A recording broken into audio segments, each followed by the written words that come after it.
Здравствуйте, дорогие друзья!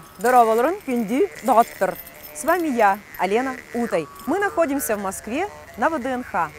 За моей спиной один из самых главных фонтанов ВДНХ – каменный цветок, который был создан в 1954 году. Знаете ли вы, что одним из авторов является советский скульптор родом из Якутии, заслуженный деятель искусств Якутской АССР Добрынин Прокопий Иванович?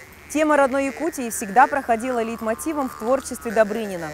Он создавал сюжетные композиции, претворяя образы русских и якутских народных сказок. И именно сказочная тема станет главной для Якутии на предстоящей международной выставке форуме «Россия», где уже в ноябре наша республика наряду с другими регионами представит свою экспозицию. Это уникальная возможность познакомиться поближе с историей, культурой и традициями абсолютно всех регионов нашей большой страны. Вас ждет очень много нового и интересного.